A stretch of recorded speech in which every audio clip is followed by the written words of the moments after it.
বিশ্ব ফুটবলের অন্যতম বড় তারকা নেইমার জুনিয়র কবে পেশাদার ফুটবলকে বিদায় জানাবেন তা নিয়ে অবশেষে মুখ খুলেছেন তিনি।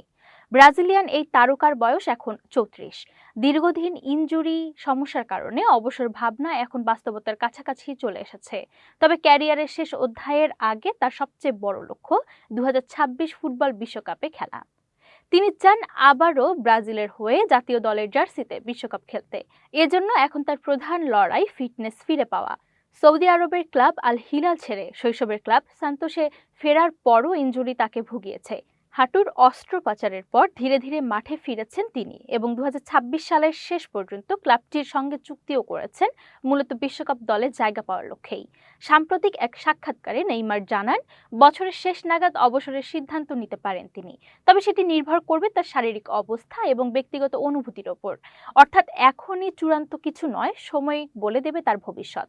বিশ্ব ফুটবলের অন্যতম এই তারকা ব্রাজিলের জার্সিতে ১২৮ ম্যাচে করেছেন ৭৯ গোল। কিংবদন্তি পেলেকে ছাড়িয়ে দেশের ইতিহাসে সর্বোচ্চ গোলদাতাও তিনি।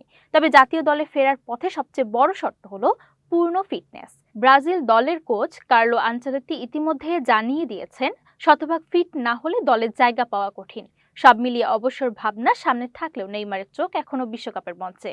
দেশের জার্সিতে শেষবারের মতো নিজের সেরাটা দেওয়ার স্বপ্নের বিভোর এই ব্রাজিলিয়ান তারকা।